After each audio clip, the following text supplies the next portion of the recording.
We are live streaming. Welcome everybody. We're at the Atlantis Casino. It's our July meeting of the Republican Men's Club, which we have about half our membership are ladies. We're non-discriminatory. And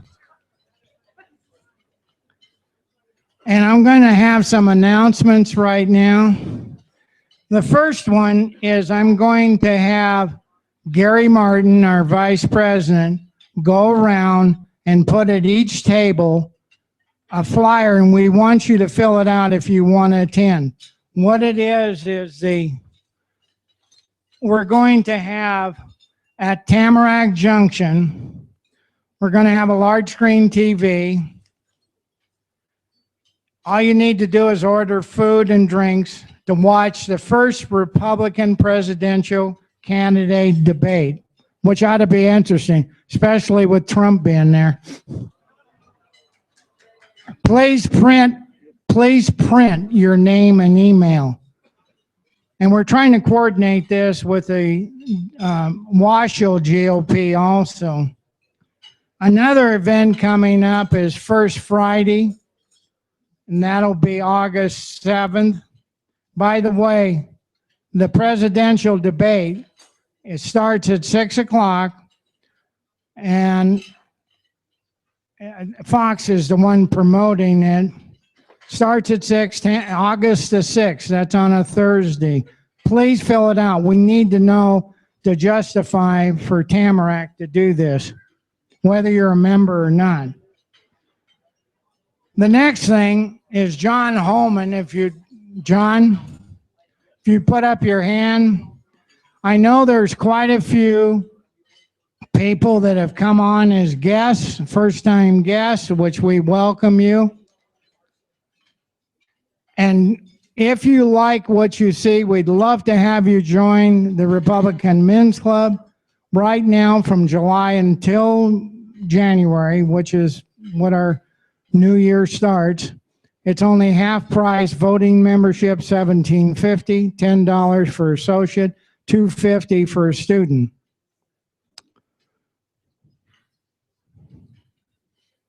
The next item, Sherry Powell was going to mention something briefly about concerned veterans. I don't see her. Oh, right there. Just real briefly. Oh, and I missed someone, I'm sorry. Juanita Cox, NVRA, if you'd please welcome. I'm sorry for missing you.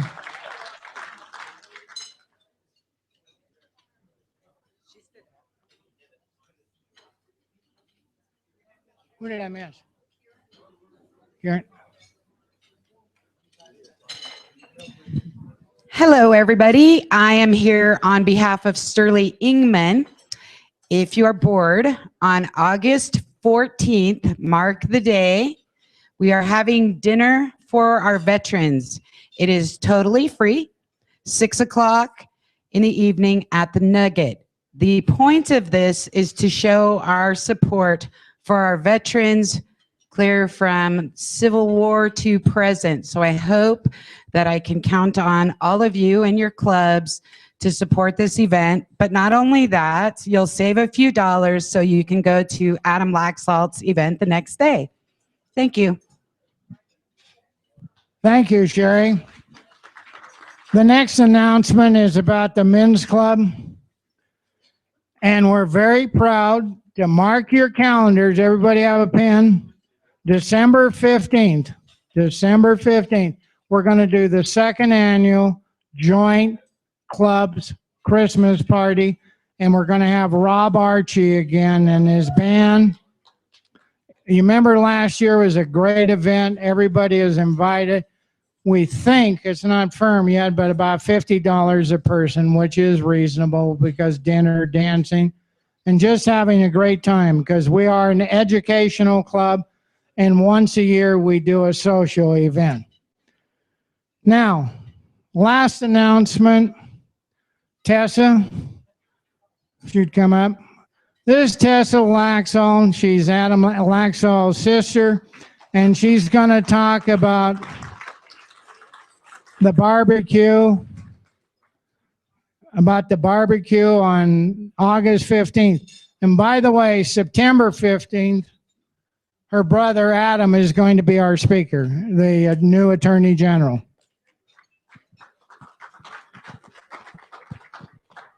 Hi, as he said, I'm Tessa Laxalt here on behalf of the inaugural Basque Fry, which is going to be presented by Attorney General Adam Laxalt and State Senator James Settlemeyer. If y'all have any interest in going, please come see me. I'll probably be at the corner at the end of this event. And also, Ted Cruz is also one of our clients. So if y'all have any interest in that campaign, please don't hesitate to contact me. All right, thank you. Have a good evening. Day. Thank you, Tessa.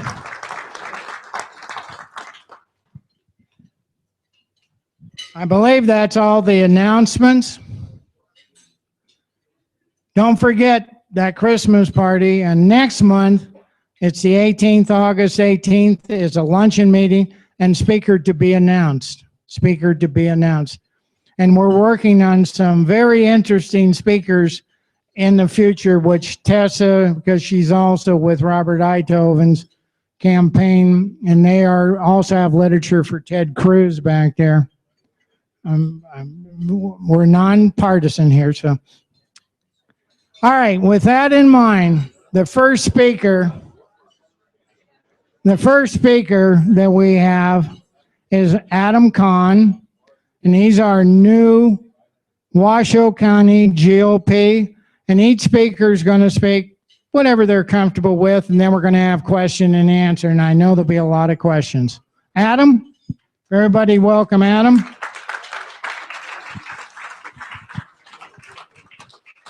Hello, everyone. Thank you, Ray, for inviting me to speak here, and great job to the board that puts together these events. It's, you know, I've been to a lot of these Republican Men's Club meetings, and they seem to get bigger and bigger each time. So let's give a round of applause to Ray and his board for bringing so many people in. Well, I just wanted to, I was asked here to give an update on the Washoe County GOP. I know I see a lot of familiar faces in here, people who have been to our meetings and know kind of what's going on.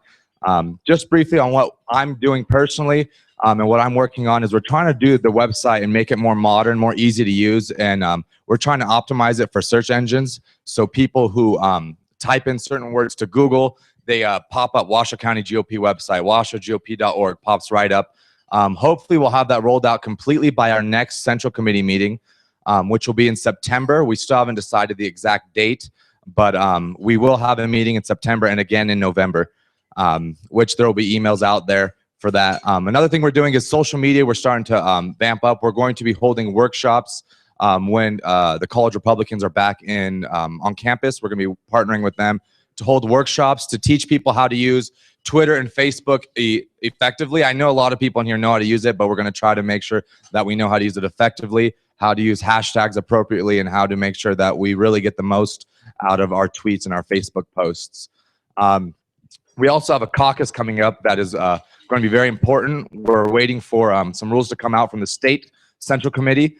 But one thing we're hoping for is to get as many volunteers who have experience working caucuses, who'd be willing to step up and volunteer to help out with our caucus committee in setting up the caucus, setting up voting locations, helping find locations that we can have precinct meetings. So I really encourage anyone who has experience with that and who's willing to help out. We could really use the help and support with that.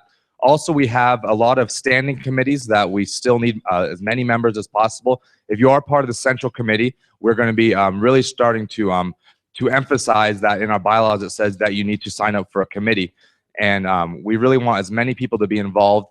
I know a lot of people come to me and say, well, I don't want to be involved. I don't like what's going on. And the only way to change if you don't like what's going on is to get involved and do the work.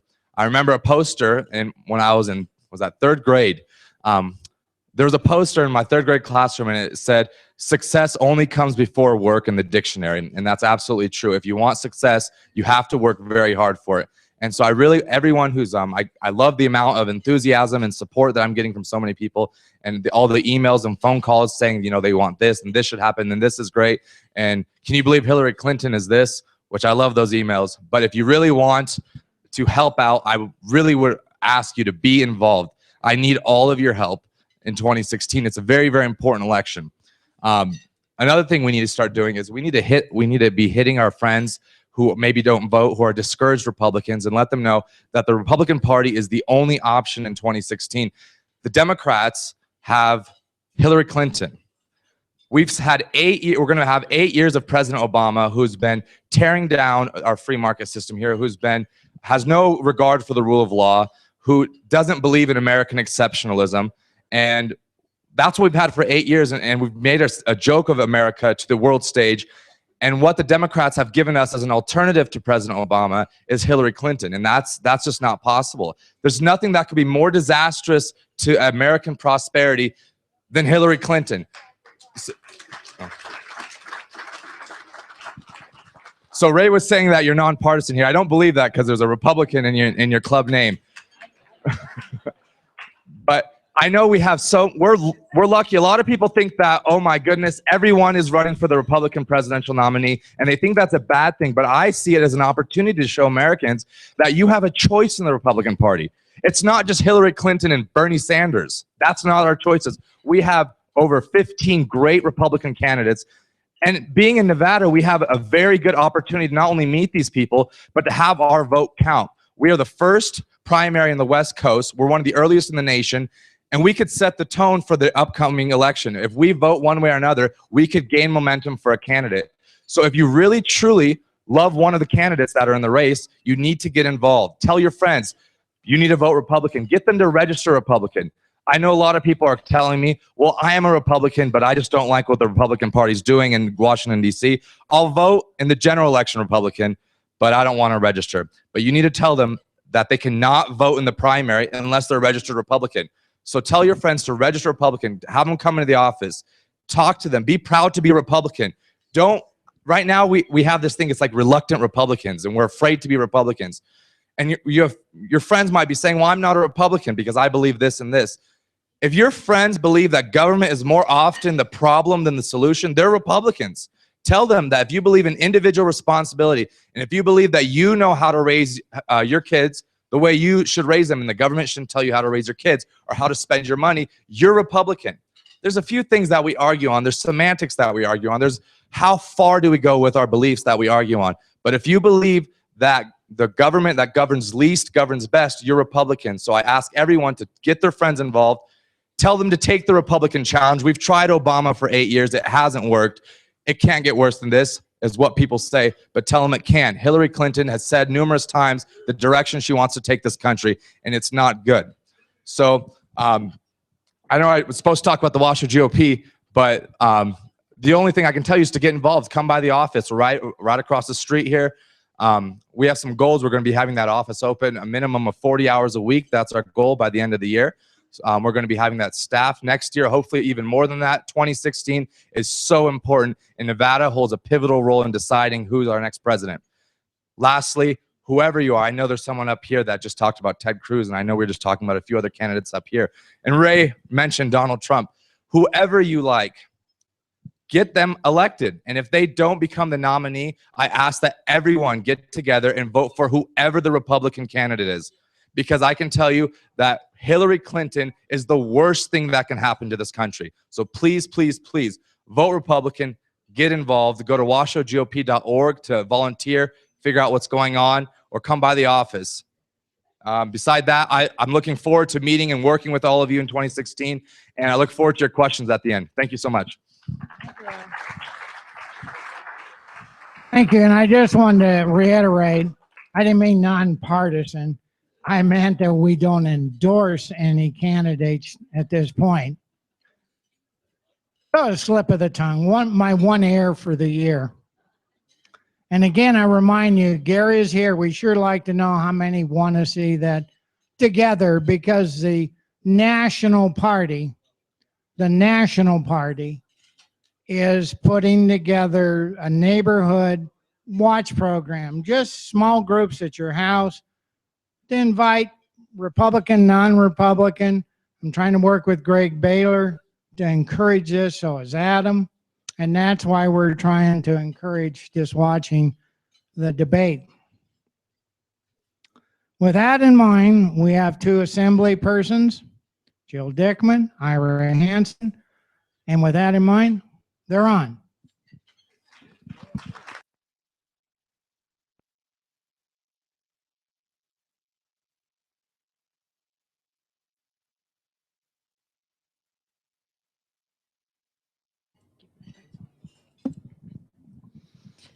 Thank you so much. It's so good to be here today. When Gary Martin invited me to join you today, he suggested that I might want to talk about my experiences from the campaign through the session.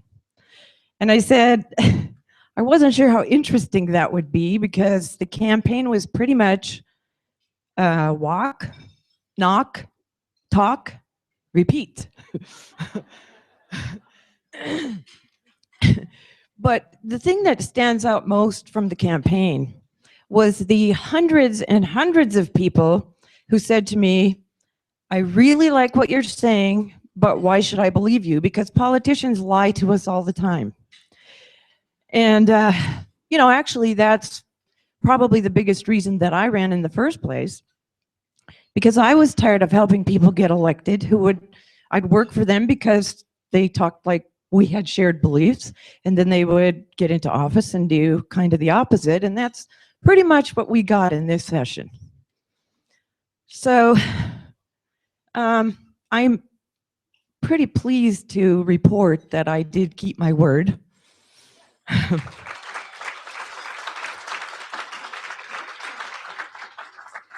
But I think, one of the most insulting things that I heard, especially when they were doing the speeches the day of the tax vote, was that it's easy to vote no.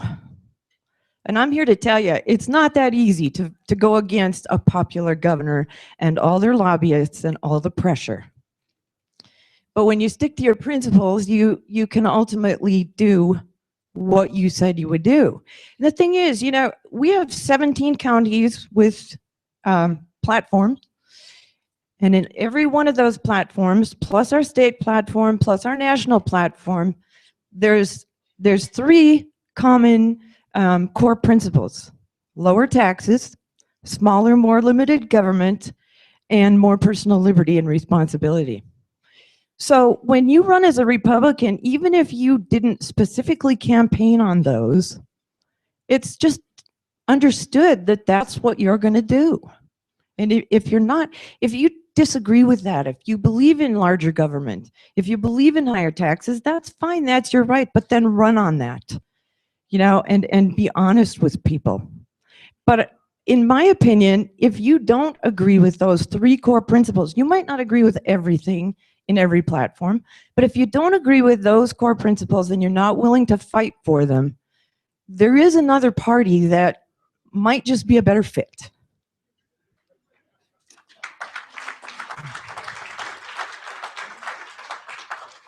We had a lot of innovative ideas, and Ira had many of them, but nobody wanted to talk about them. Nobody wanted to hear about them. And, this session was more divisive for Republicans than, no Democrat could have planned this better to divide our party. So anyway, I'd like to bring Ira up here, and we're going to talk about some things that happened in our session.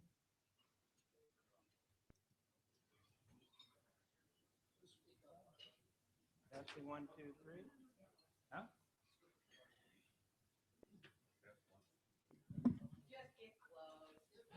All the talk really loud.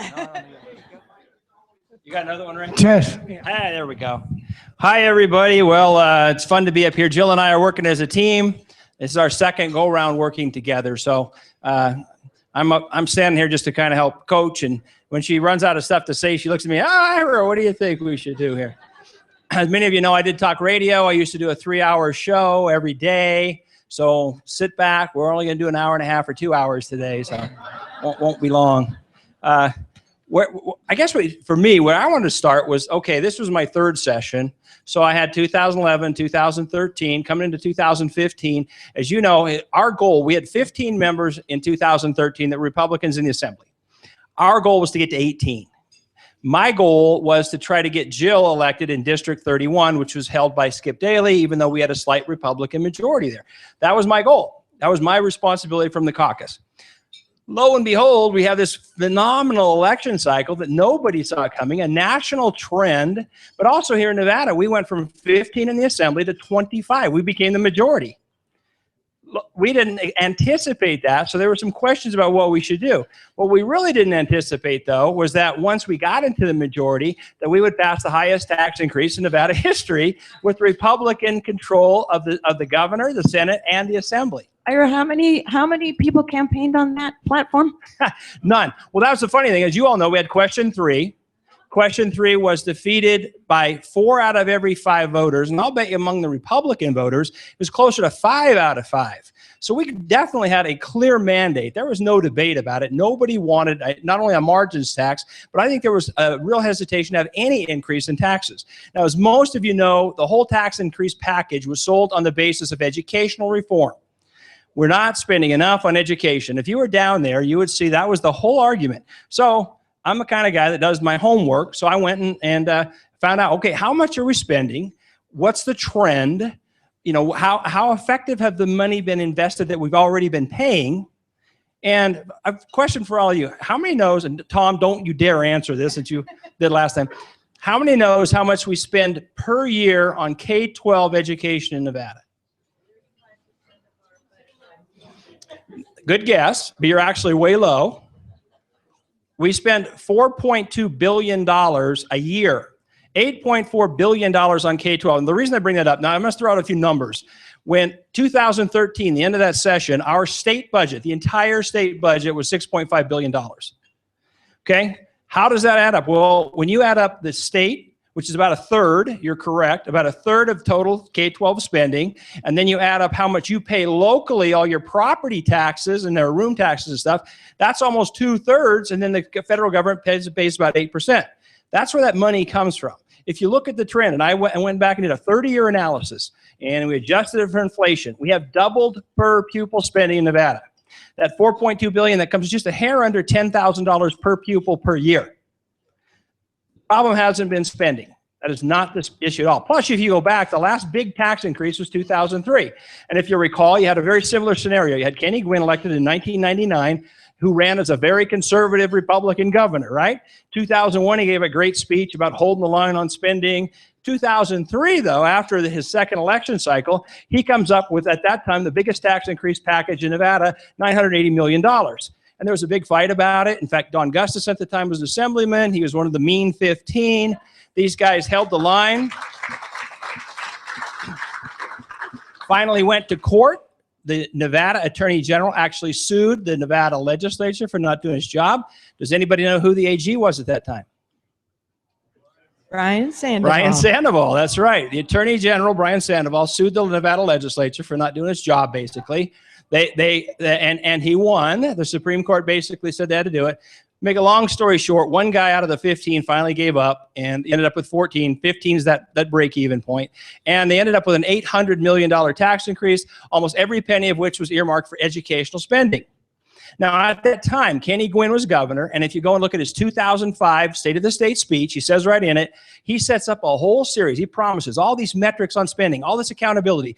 We're not just going to invest this $800 million without having a whole bunch of things in place to see whether or not this investment's actually doing what we're promising. So here it is, 10 years later, and old Ira Hansen goes, hello, LCB, Legislative Council Bureau, our staff. I want to see those metrics. What the heck happened in 2005? Would you guys please show it to me? Where did this money go? We're spending $800 million a year or biennium on education. What are the results? And as most of you know, we're 50th in the nation. So whatever the metrics supposedly were, it hasn't worked anyway. Bottom line is, though, there are no accountabilities at all. None. It'd be like if you guys invested millions and millions of dollars with some investment corporation, and yet you never could get an explanation as to where that money went. And then the investment guy comes back to you and goes, you know what? I need more money. Say, well, what did you do with the money I already gave you? Don't worry about that. It's for the good of the kids and for the future. Yeah, but what about what we've already spent? Anyway. So this is what politicians do all the time. And to me, this was the easy way. Well, Jill's completely right. It was actually much easier to vote yes on this Yeah. tax increase than no. I mean, that's what people do that don't have innovative ideas for reform and who are unwilling to make the hard choices. To me, that was the easy vote. Well, it was not only easy now, and like some of you have already heard us talk, so I don't mean to be redundant, but it's very important to understand how much pressure was brought on legislators, because sometimes you think, well, these guys were bribed, or they were plants. You take a guy, I'll name some specific names. You take a guy like P.K. O'Neill, or Irv Nelson, or Dave Gardner. Some of these guys were the swing votes, okay? Remember, out of 25 of us, if only 15 of us would have held the line, it takes 2/3 vote to pass this tax, right? So if we could have kept 15 solid like they did in 2003, this wouldn't have happened. Now, Ray Hager interviewed me about a week before the session ends, and he said, Ira, what's your prediction on going into a special session? I said, I think 95% likely we're going to go to a special session, because at that time we were counting, and if we thought for sure we had 17 solid no votes on that tax increase. And it was all based on that margins tax. Now, the governor, real quick, governor's original tax package, SB 252, $7.4 billion. Remember, we went from 6.5 to 7.4. Then the Assembly Taxation Committee and the Ways and Means, they came up with another budget. It was AB 464, and that was for $7.45 billion. We actually proposed a higher package. Now, they said it's scalable, which means you can come back. Ira. Huh? Not we. Well, guess what? We're collectively guilty, since you guys are all politicians. You all should have done it. Long story short, there are different drivers of taxes, okay? You had the modified business tax, which is paid primarily by the casino industry, right? Or if you have a lot of employees. The other one was the business license fee, which all of you small businessmen out there pay at least. It was $100. Then it went to $200 as part of the sunsetted package. Now it's $200 or $500 if you're a corporation. Those are some of the big drivers. Then they came with a brand new tax we've never had in Nevada before. And we called that a margins tax on the ballot, but now we called it a commerce tax. And it is a gross income tax on business. Okay, so if you're a businessman and you gross $10 million this year, but you lose no profit, you don't make a nickel, you're going to take that $10 million, you're going to multiply it by whatever category you get out of this, and that's going to be your tax burden for this new tax. Now, they put in a little cap in it, okay? This is how it works. They said if your business generates under $4 million a year, you're fine. Now, you still have to file a report with the new state IRS, whatever they're going to call it. But if you're under $4 million, you're okay. Now, that's the old classic bait and switch, and I'll explain why. Go back to 1993 when Bob Miller's governor. They come up with another brand new tax at that time, the state business license fee. Remember I just mentioned business license fee? It was a $25 one-time lifetime license. One time. Now notice the evolution through the years. You start in 93 with $25, then it bumps to $100 yearly, then it bumps to $200. And by the way, SB 252, the governor's original tax package, the funding mechanism was almost entirely based on the business license fee, and that fee was now a graduated scale. And it was based on how much your income was. It was still called a fee and a license, but in reality, it was a sliding scale thing based on your business income. So none of us liked that. And the whole commerce tax concept, going into last week, there was at least 17 of us that were saying no. Chairman of Ways and Means was Paul Anderson, and he also told us no. He didn't like that. All through session. And all of a sudden, at the last week of the session, we see several people get peeled off. Now, why and how? Here's how. First of all, you got all the people pressing very hard that our education in Nevada is horrible. We need more spending on education. That's plum number one. Plum number two, you have the people that most benefited from this tax shift was the gaming industry. Gaming is big dollars in Nevada. They are our number one driver. And they have immense clout, and they hire the very best lobbyists, and these guys are good. And by the way, I'm not putting down lobbyists, but you get the very best lobbyists in the state. They are working very aggressively on 3 or 4 key legislators. They didn't waste much time on me because they know there's no way I was going to switch on this. So they focused on those core people that were those swing votes. Then you had thrown into the mix, and this is the unusual part. I expect lobbyists to be lobbyists. What we didn't anticipate was that the governor's staff, the governor goes crazy. All of his staff people are literally at the doors of our legislative chamber day and night. They are constantly lobbying these guys. And the very last day of the session, I was working with Victor Jakes of NPRI, who stayed in my office most of the time. And we set up a series of PowerPoint presentations where we educated each legislator on the education situation, on the tax situation, on the history of all the things we're talking about here. We did a very thorough job making sure that we were making an informed decision. And I knew that I had the swing votes. I had already talked to Glenn Trowbridge. I talked to Dave Gardner. I talked to Irv Nelson, and they were no's. But old Victor, he gets smart. He says, we better circle back, because we could just sort of feel that there's something shifting in the building. So we went and tried to find these guys. And this is the interesting thing. I've never seen this before. Like I said, this is my third session. We go to Dave Gardner's office. The doors are closed and locked. Now, every one of us have our own secretary. They're called attachés in the legislature. But normally, your doors are always open, and they're all, any constituents want to come visit, whatever. It's always that. Well, we think that's kind of weird. Then we go to P.K. O'Neill's. His doors are closed and locked. His attaché is gone. We go to Irv Nelson. It's closed and locked. What the hell is going on here? What these guys had done, they basically were sequestered by the governor's office and the biggest lobbyist firm in Nevada, our partners. And they were literally taken off of the legislative campus, if you will, and housed in a thing, and were given the royal treatment, so none of us could get to them. And then these guys, on the day of the vote, we worked very hard Jill and I and all the conservatives, to have a caucus meeting. That's simply where all 25 of us get in a room and try to make up our mind. Where are we going with this? How many of you support this thing? And then we got to, we kind of discuss it amongst ourselves. The only time we had meetings where we discussed what our goals were and what was important to us was when Ira was speaker designate, and we listed all our goals, and that was the last time we ever talked about them. Yeah, and I pushed very aggressively to get those meetings, and they didn't want to have it because we're very close to a dead even split in our caucus, conservatives and rhinos, or whatever you want to call them, Rockefeller Republicans, country clubbers, middle of the roaders, whatever. So because of that, they tried to keep us from having these meetings. And anyway, you guys know what the results were. Now here's the scary part. And we'll get into questions here in just a second, but I want to make this very clear. The Republican Party right now, the base of the Republican Party, are extremely discouraged. Not only on what's going on nationally, but locally after what just happened. Like, what a slap in the face. All of us said no to this type of a tax. We finally, with great euphoria, have Republican control of everything. And look what you guys did to us. Why the hell would I vote for a Republican? That's exactly where I wanted to go. How many of you, raise your hands, who is satisfied with the way Republicans upheld their principles in this session? Is there anybody? Just kidding. I didn't want it to be a no vote, Hey, do we remind you at all of like the Sonny and Cher of the legislature, except we can't sing and we're not funny? Yeah, and she was taller than him. I'm pretty short, but what the heck? But actually, what I'm getting at is, here's the dangerous part. All of us who voted against the tax increase are the most vulnerable to being kicked out of office. And here's why. We got elected to office by having a majority of very conservative Republicans vote down a tax increase. If, in fact, those same types of Republicans stay home this time because they're irritated by how the party behaved, they're the very ones that we need to get us reelected.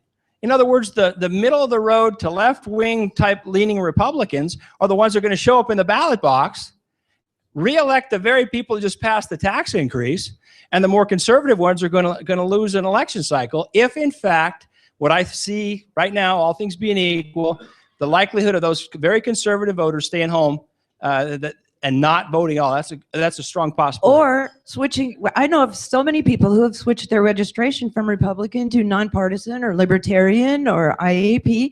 And the problem is, as Autumn touched on, they can't vote in the primaries, and that's where we need to vet our Republican candidates. Because otherwise we end up with a whole bunch of people with R's behind their names who have conveniently done that for whatever reasons, usually because that's what it would take to get elected in their district, but then we find they don't share our principles at all.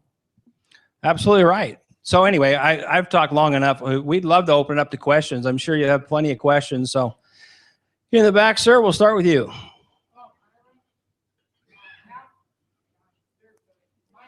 Oh, you got to have somebody run around and bring out the mics? Well, it's official around here now, huh? Cool.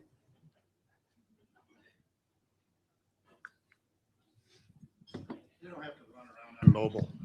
What is your opinion of the two referendums that are supposedly in the pipeline right now? Well, my opinion, first of all, I'm hoping. Now, I met with Monty Miller of Keystone. I met with the Keystone Board, which is out of Vegas.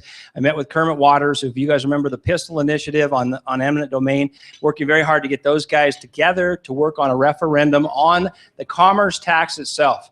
And what I was just talking about with Jill, if we in fact have that referendum on the ballot, that'll be a tremendous plus for our party. And for those of us who are the conservatives that voted against that tax increase, that will get out that same type of voter that showed up on question 3 in the last election cycle. I think it has a real strong possibility. Here's the danger, though. As you guys know, with referendums and initiatives, the Supreme Court is extremely thorough in ensuring that those questions are only limited to a single issue. So we got to make sure it's done right. And that's why I got some real pros working on that behind the scenes. I know there's some folks out of Nye County that are working very aggressively on it. I would anticipate that being on the ballot. This is an excellent year to do it. Remember, you got to get 10% of the number of voters in the last election cycle. That means you only have to get 55,000 signatures this time to qualify a ballot initiative. So that's a big, big deal. Cost-wise and everything else. So I anticipate that the referendum on the commerce tax will in fact occur, and it will be a great blessing to try to get out the very type of people I was just mentioning. Tom, you want to come up to you want them all to come up to the microphone, Ray? You know, Come on up, as line I up. understand this, the way the referendum will work too, even if it doesn't pass, as long as we get it on the ballot, it cannot ever be changed by the legislature. It has to be changed by a vote of the people. So they can't raise it, they can't, lower the cap. So it would be a win all the way around. The referendum's a little different than that, but anyway, we can get to that. Go ahead, Tom. You're talking about the Supreme Court being certain that we only have one item, and I presume that goes back to our Constitution. In Nevada, says all the bills are supposed to have one item. But the bill you're talking about, SB 483 or SB 252, had 4 items in it, and I protested that with some of the senators, and all I got was a bunch of BS back. So how can we be restricted to wishing to defeat or recall 483 as a bill and told we can only take one section at a time? I forget what United States Supreme Court justice it was that said the court or the Constitution says what I say it says. And when it comes to that single issue thing, you're right. That's in the state constitution. When we pass a law, a Nevada revised statute, it's supposed to be limited to a single issue. So do we have any standing to say that that bill is illegal?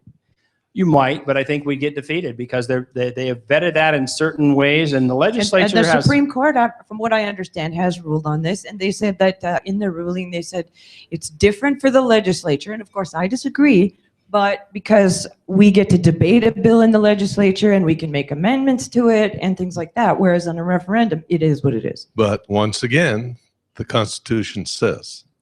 I agree. And the Constitution The says Supreme what the Court judge didn't. says it says. That's the problem. Here's the thing. If you go on the initiative and referendum, for those of you that historian types, you know where that came from. That came from the William Jennings Bryan era, the populist movement in the United States. And it came about because there were corrupt legislative bodies and you were not able to get legislation passed. And that's why that process exists. Now, if you look at California, in my opinion, it's grossly abused over there. They end up with 100 questions on the ballot, for example. We haven't abused it here, but the Supreme Court definitely has been trying to prevent it. They don't like that. You got to understand something. The Supreme Court or the Nevada legislature or whatever, that's a power. It's a very powerful power. And when in fact you're totally bypassing that power structure, they don't like it. And that's why the courts are so tight on that single issue thing. And they're so different, Tom, on when it comes to the legislature, where we get away with murder, comparatively speaking. Oh, It's for special people?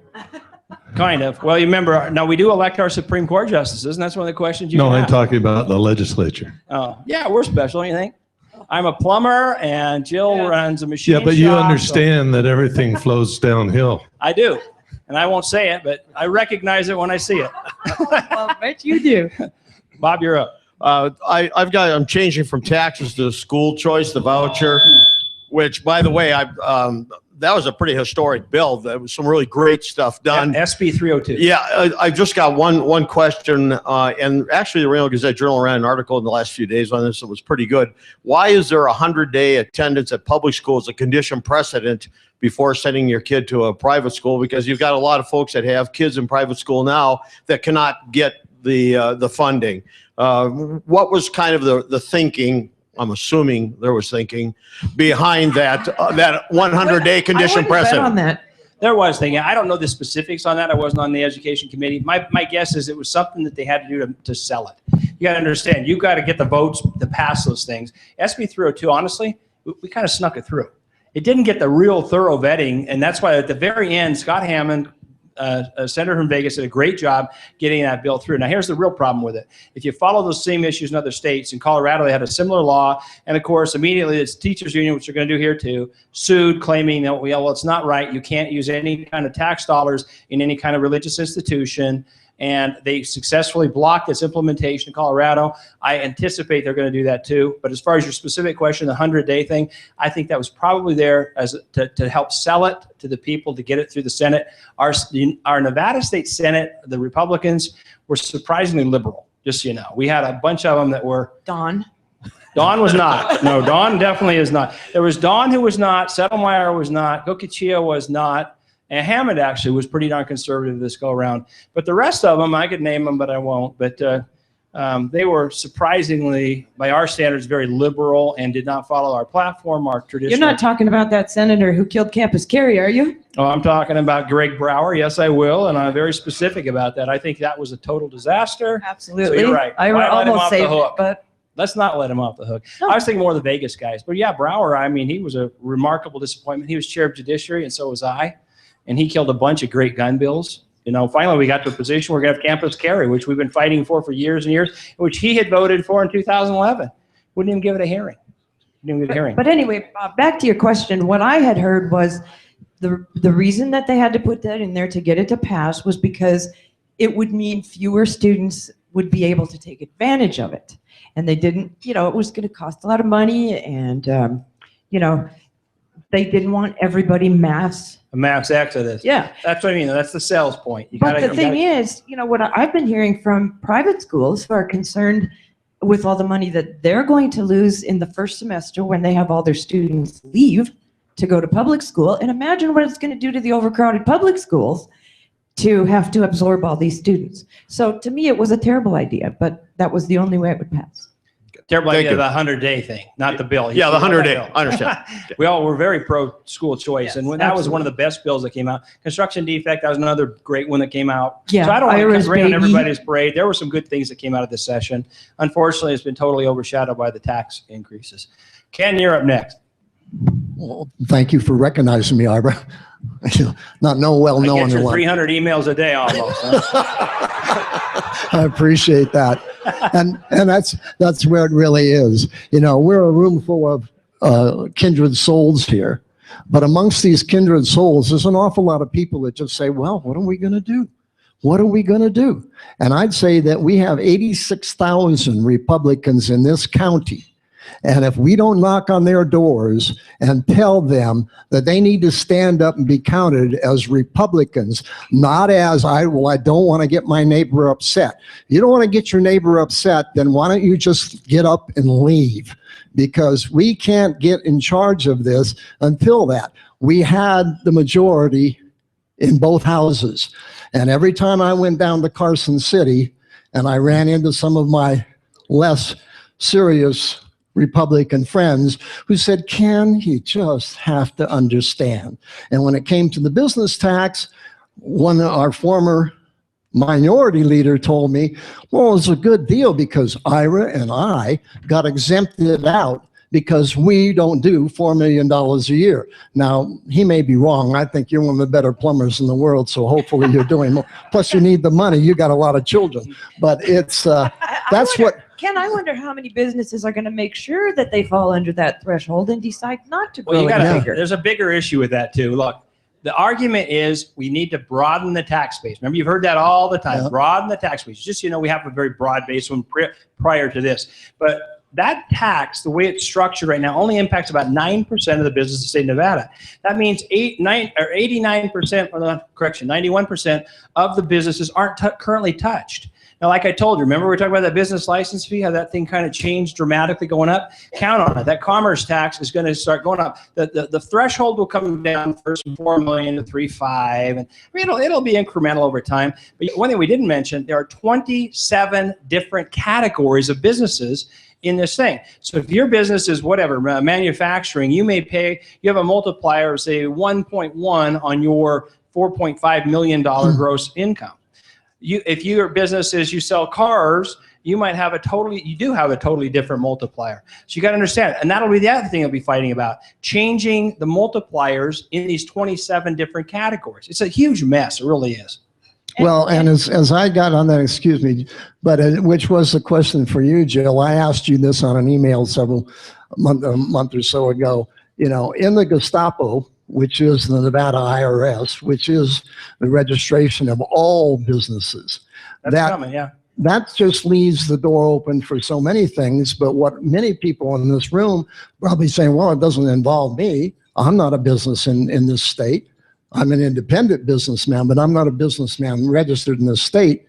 When they catch me, I guess I will be. But the other part of it is there's a cost to every citizen in this state for that registration of businesses. And that's what we need to know. How big is this bureaucracy going to get?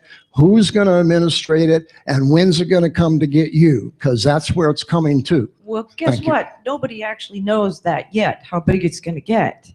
But we all know businesses don't pay taxes. They merely collect them from their customers. So obviously it's going to affect all of us. But here's another thing that I wanted to mention about the business license. Not only has that gone up, in my case, to $500, $525 actually it'll be. But the other thing about it is we're going to be required when we file our business license now to report our gross revenue, because they're doing a study using those numbers, because the next tax they want to raise is a service tax. And they want to know everybody's gross revenue and all the different types of businesses. And that's what they're going for next session. One other thing before we go to the question on the business license fee, this is a very important point too. Nevada has had a ton of businesses come and register here as corporations because we had very favorable costs to do that. Those are called non-resident corporations. They generate somewhere between $25 and $75 million of basically free money to the state. There are no children in the schools, there's no cars on the roads. And it's a tremendous, very well thought out thing that we've had for years and years and years. Well, in 2009, when they bumped the business license fee from $100 to $200 as part of that sunsetted package, you can see the statistics too. You see this exodus from Nevada, and all these businesses go to Wyoming. Okay, Wyoming was more competitive, and we ended up actually losing tax dollars that are basically money, like I said, with no strings attached. It's just free, easy money. Now we just made it even worse by doing the $500 thing for any corporation. So anyway, we're basically giving up. I don't know how much the total dollars are. I've asked Barbara Sagaski, who's Secretary of State, for some figures, but it's substantial. I mean, you're in the tens to $50 million range. Just by that kind of, sounds like not a big deal going from $100 to $200, but it's a dramatic cost to the state. Plus it drives out the resident agent businesses. If you're from Carson or even up here, there are some businesses that specialize in being resident agents, and they're going to end up going out of business. I'm sorry, go ahead, ma'am. Oh, that's okay. I appreciate both of your service, but my question is for Autumn. All right, Adam. Autumn, I was interested when you said that the office is going to be, you're going to try to shoot for 40 hours a week being open. And I just want to say that as president of Republican Women of Reno, I would be glad to promote the idea of some of our members signing up. I'm sure you're going to be depending on volunteer help for those hours. And I really would challenge the other clubs, the other women's clubs. There are 4 of us. And we have 4 vibrant clubs, and we have 4 vibrant presidents, and we have a lot of influence with all these women, which amounts to probably close to 500 women in the membership. And I certainly will try to give you that help. And when you have the caucus going, when you have somebody heading it up and whatever you're going, I hope you look to us and our organizations to help you with that. I love questions like that. Any type, whatever whatever. But you did bring up a great point. We saw it happen in 2008, and we're going to see it again in 2016. We're going to see where people are going to try to promote the idea that Republicans may be sexist because they don't like Hillary Clinton. And that can't be the case. We have so many great women Republicans. We know that females are the ones who win the election. And having the office staffed and having as many females in the office and out there is just going to help us break down that idea that Republicans are racist. And if anyone tells you that, Republicans are racist or sexist, tell them you don't like Joe Biden either, okay? Hey, Adam, I got a question. For those 40-hour work, are you going to provide Obamacare for them now? No? Couldn't help it. Hey, I have a question for all three of you, and you can answer quickly because I think Ray's in a hurry. Essentially, I keep hearing about taxes and smaller government, but the fact of the matter is that neither Republicans nor Democrats have ever settled for smaller government. So what I would like to ask you is, what are you doing about transparency in government? Oh boy, transparent. Well, first of all, let me make the biggest thing is you can go back and say, how come we didn't have transparency in the past? And we actually worked very hard. One of my #1 arguments against the tax increase is that there's nothing in that tax increase which requires the Department of Education to show the successful implementation of those programs. If you're going to spend literally billions of dollars on all these programs, what are the results down the road? Well, that's the word, accountability, and you don't have that. And what we would do, honestly, here's the problem you really have. You have professional bureaucrats in the state of Nevada, okay? You have all these different government agencies. These guys recognize that the Jill Dickmans and the Ira Hansens come and go all the time. When you have people that have been in there for 25, 30 years, they've seen guys like me come and go, and we're all reformers, and we're going to save the world. And they just recognize that over time, Ira's going to be gone. And that's why when you go back and you look at something like the 2005 speech from Kenny Gwynn, 10 years later, there was no accountability at all, zero. Because there's nobody left almost from that 2005 era that actually required that. And the Department of Ed knows that. And they just shift stuff around. So there's no simple way. Adam, you got a brilliant response? Well, the biggest thing is we need to make sure that we elect people who promote transparency. And what we're trying to do with Washoe GOP is make sure that we have some leverage, make sure we have enough volunteers and money that we're actually giving to people so we can make that phone call and say, hey, remember those 80 volunteers we gave you? Remember those 10,000 doors we walked on or phone calls we made? Remember that money we gave you? That's going to end completely if you vote a certain way. So right now we have no leverage. The Washoe County, any GOP county party in Nevada has no leverage. So that's what we're trying to do is get leverage so we can elect people who will make it transparent. Before we go on, I just have to interrupt for a minute. I'm sure none of you want to get any money. We have the 50-50 drawing. But before we do that, Don Kaplan had an announcement and Tom Tabor. And before I do that, even though Ralph did the Pledge of Allegiance, I didn't introduce him properly. Ralph McMullen is our state parliamentarian and county parliamentarian. Don, take it away. And by the way, we'll have questions. I know there's a lot of questions afterwards. It'll only take a minute. I think we are all bleeding from the recent Supreme Court decisions. Several of them, including the gay marriage one, is totally out of line. I'm the chairman of the Republican Jewish Coalition, and on August 27th, 27, which is a Thursday, and you'll receive written notices, we have two gentlemen coming in to town who are on the legal teaching staff of the University of California in Berkeley and San Francisco. They're well-renowned. One of them is a conservative, one's a liberal.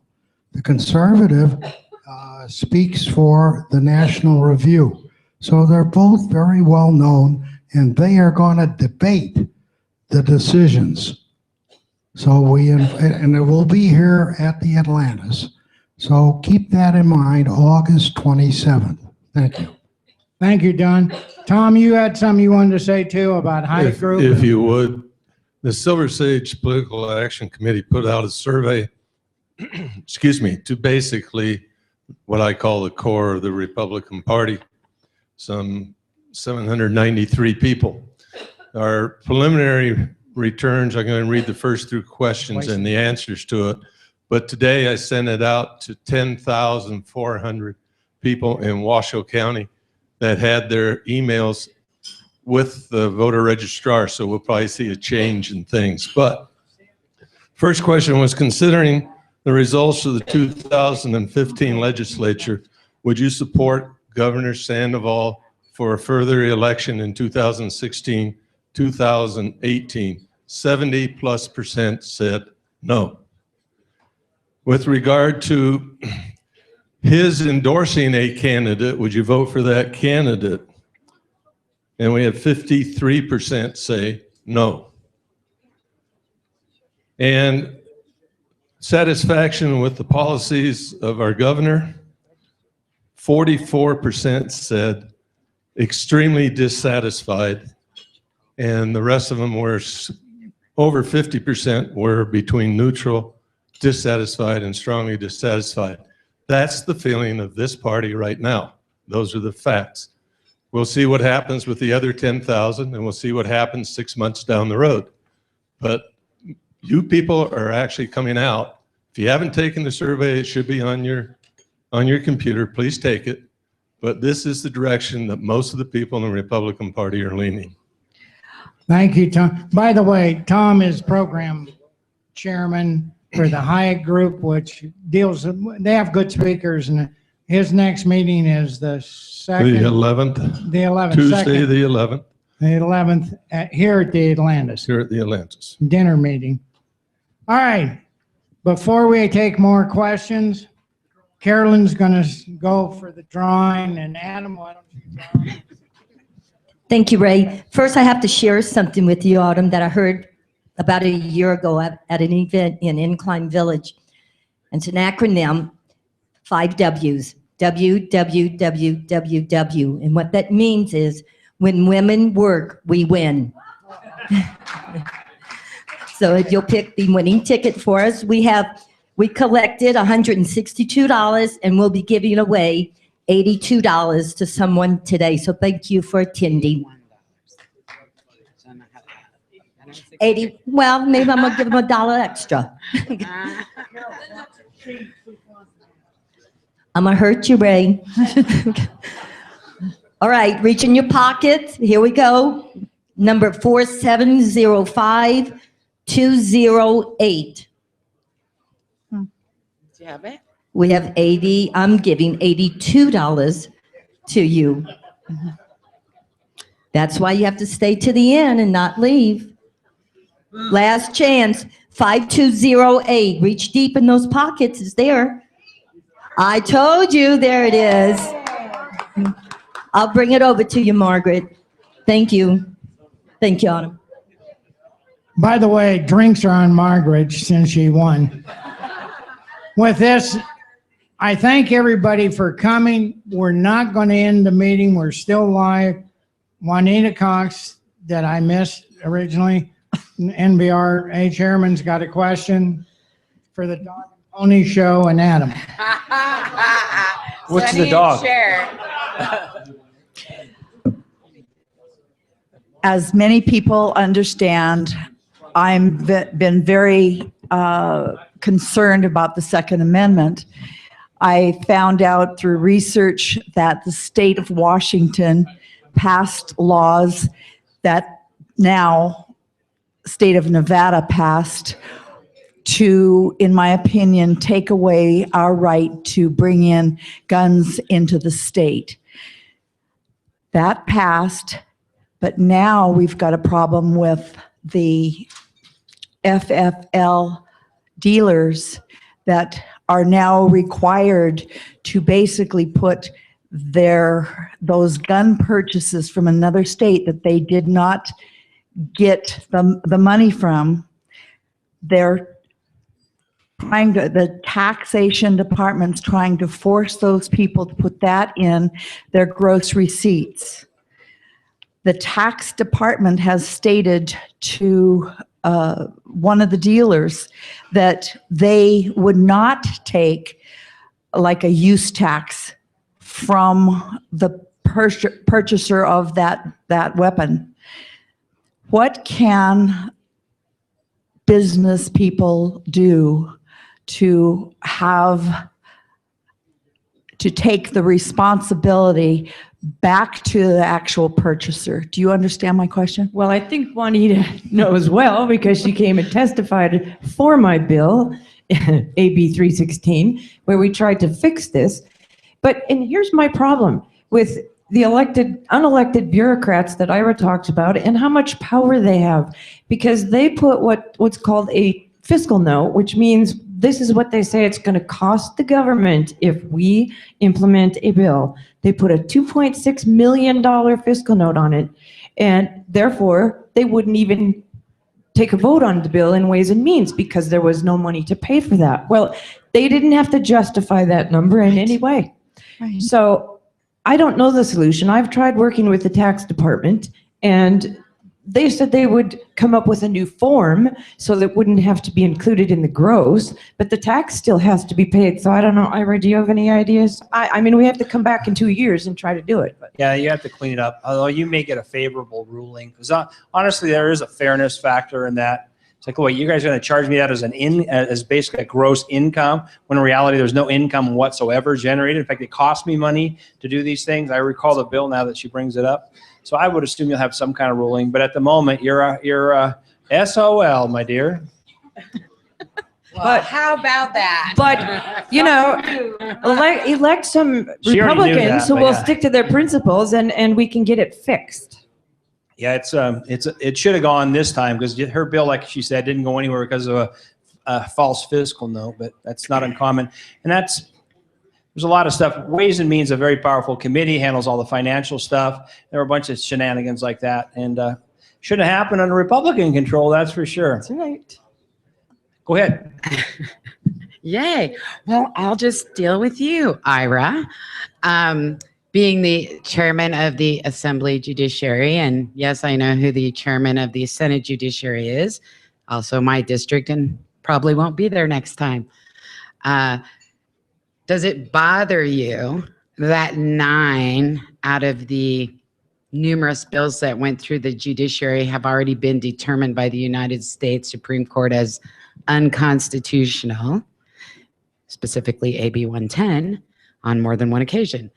And 2, I have a little issue with leaving the full burden of campus carry on the shoulders of Gray Brower.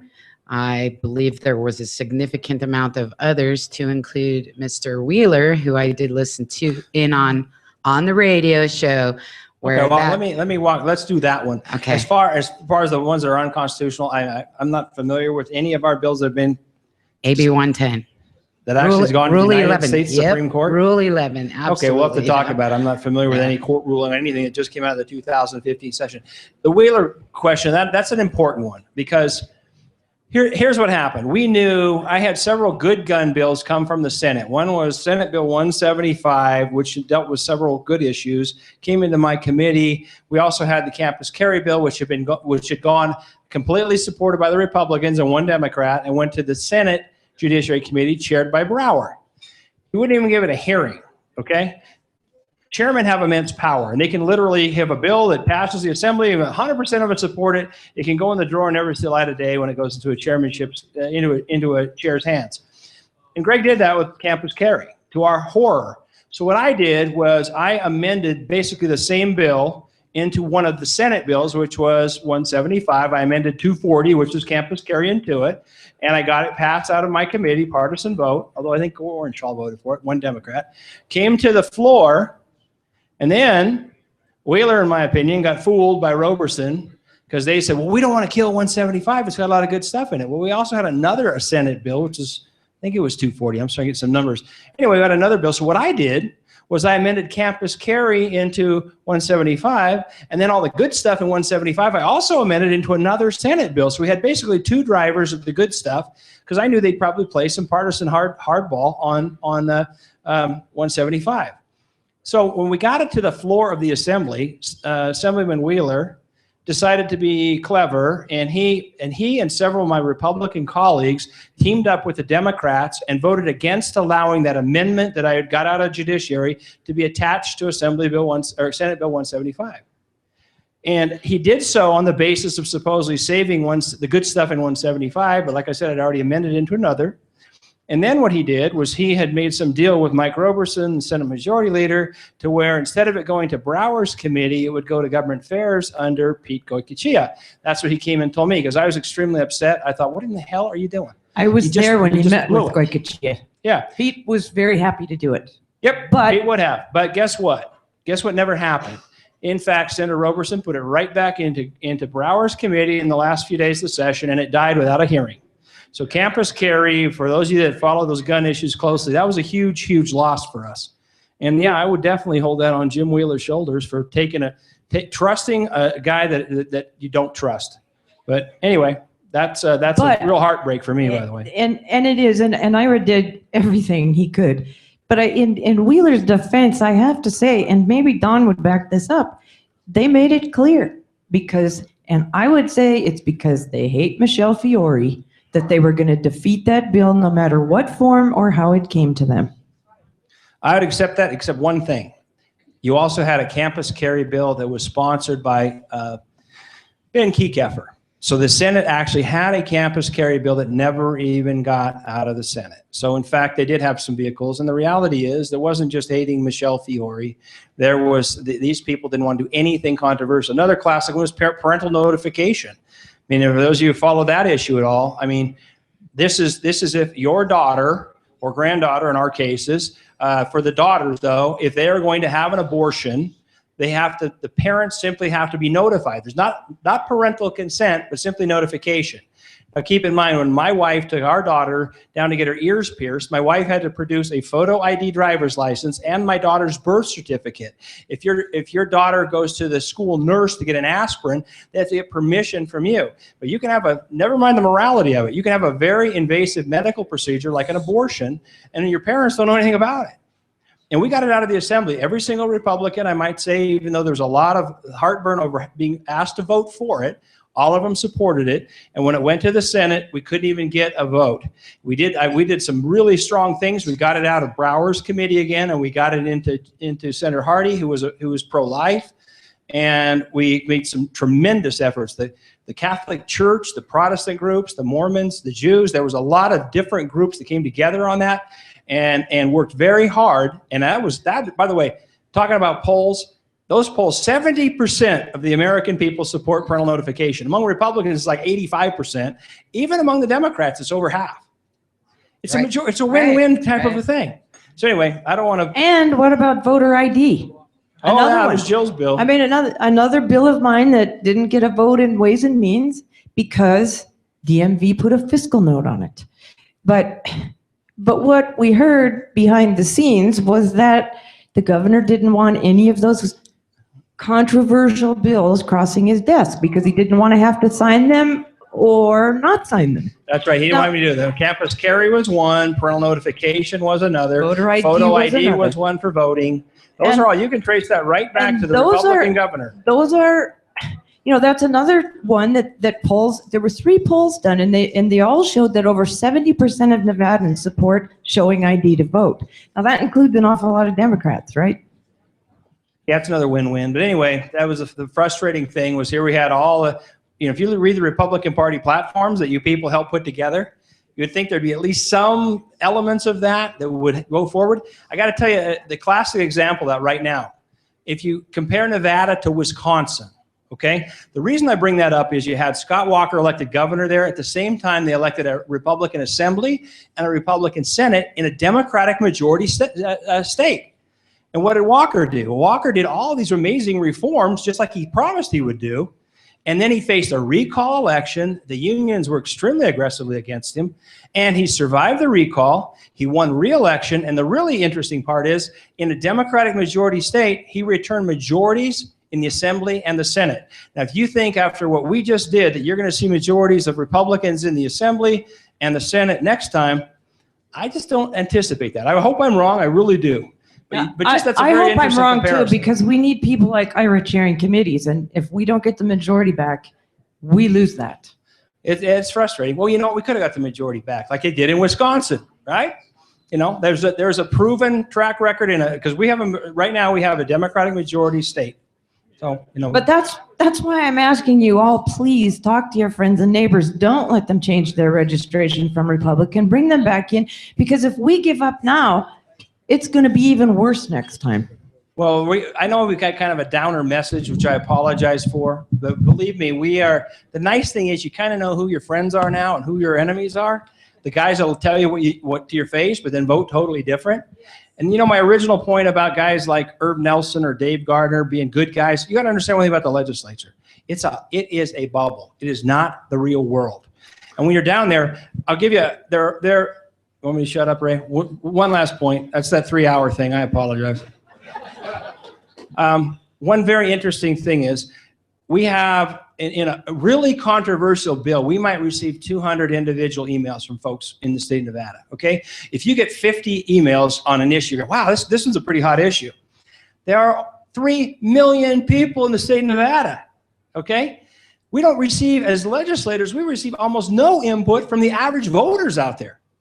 And consequently, it becomes a bubble where those lobbyists and the staff of the governor get disproportionate influence on people who are like good people, but when they're in that hothouse effect, they end up making decisions that if they actually had the time to talk and spend some time with folks like you, hey, what do you want me to do on this commerce tax thing? You know, you represent my district. There's 80 people in this room. You're all voters. What do you think I should do? We don't get any of that. And so consequently, those guys in there, they think like you talk to those guys in their floor statements and stuff at the very end after supporting this tax increase, they were proud of it. They thought they did something good for the state, that this is a noble thing. And I'm going to go back to my constituents. I'll proudly defend my vote. And I'm going, you guys are in La La Land. I'm telling you, this is not the real world. When you get out there with those voters, they're not going to say, you know, oh, I'm so glad you raised our taxes for education. They're going to go, what in the hell are you doing? And now some of these guys are when they go on talk shows, and they're the ones that voted for the tax, who originally were opposed to it. They're saying, well, we really need annual sessions because, you know, we didn't have enough time to vet this. But it doesn't matter how long we have, you know, it's like all we do in the beginning is pass fluff bills and, you know, go to receptions, and, you know, nobody was serious about even talking about the tax bill or the budget until the last couple of weeks. Well, maybe I should say the last month. Yes, Ira did. You made some, and we tried. Oh, absolutely. He tried. He tried to get us meeting. I'll tell you who else did. The Democrats. I'm going to give them credit. Their caucus was extremely efficient. They met every day. They went and thoroughly vetted every single bill. This argument that, well, we don't have enough time, that's bull. In fact, the Democrats did have enough time, and they did their homework, and they worked as a caucus, and they worked very effectively as a unit. We didn't do that at all. Yeah, and that's how we lost some of our reforms in the end, because people gave it away so that we'd get Democrats to vote for a tax. Couldn't you just crack up? When did a Democrat not vote for a tax increase? I have to. Yes, that's what I'm saying. Yes. Yes. If I could interrupt. Yeah, I am. If I could interrupt just for a minute, we're going to go Ray, off. You can't interrupt. I'm sorry. We're going to go offline. You can't shut us up. They're really quiet. We're going to go offline. And by the way, we've been not only live streaming, but we've been on Twitter and I don't know all the things Bill is. Stitcher Radio. Jill and I need to call our lawyer right now. Yeah. Exactly. And our campaign manager. As many of you as want to stay and talk to him, John Holman is also back there. Any of you that want to sign up, we'll be glad to take your money and have you sign up. Now, with that in mind, thank you with coming. And now they're back on. Well, we're all done then. Well, thank you so much, Ray and everybody. You want to? Oh, you guys want to? I think Sherry had one more question. If you guys want, I don't want to tie you up Sherry's all got a afternoon. We could talk all day about this. The more you talk, the more questions I have. So maybe you should stop. I'm going to put this up here because I hate that. Well, first of all, we want to go to questions. That's great. For those of you who are going to slip out, thank you so much for inviting us. Yes, Great thank you. turnout. We're here to help you and defend and fight for what's right. Thank you. Call us anytime. Should I just shut this up and ask you later or ask you now? I know what Brower won on, and it was the Putnam case. That's what did the deciphering for Sheila Leslie's loss. So I find it interesting that personal conflicts, would that be the correct word to use? Well, Determines unfortunately, your yes. vote? Let me tell you something. The reality is a lot of the legislative process is like high school on steroids, where you have these ridiculous personality conflicts. Here you're making law for almost 3 million human beings, and you're saying, I'm not going to vote for that because I don't like that person. Right. What kind of stupid thinking is that? And that happened a lot on the Senate side towards the Assembly, and frankly, they didn't like Michelle Fiore. That was the #1 focus. And Brower told me specifically, that woman is an embarrassment to this institution, and yada, yada, yada. And any of her bills, they worked very hard to kill. At the very end, I got her name amended back into a bill, even though the Senate rejected it. But at the very end, they agreed to support it because the casino industry wanted it. But you do have that kind of petty, stupid stuff that you just say, like, how? Yeah. You're a state senator, and you're going to deal in silly personality things. So Okay, and I'll that commend happens. you That happens. on 212. Bravo. If you guys don't know what that is, it is the extension of the statute of limitations on sexual assault.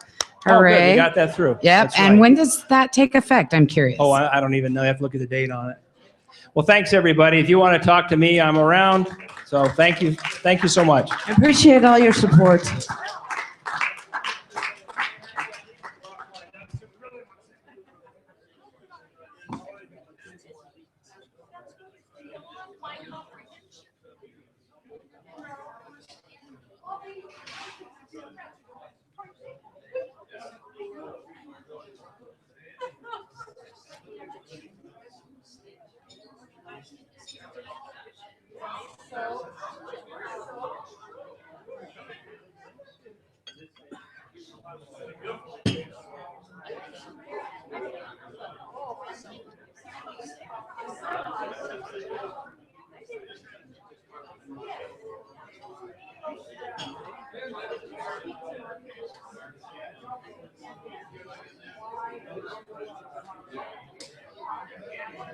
Are you done being live?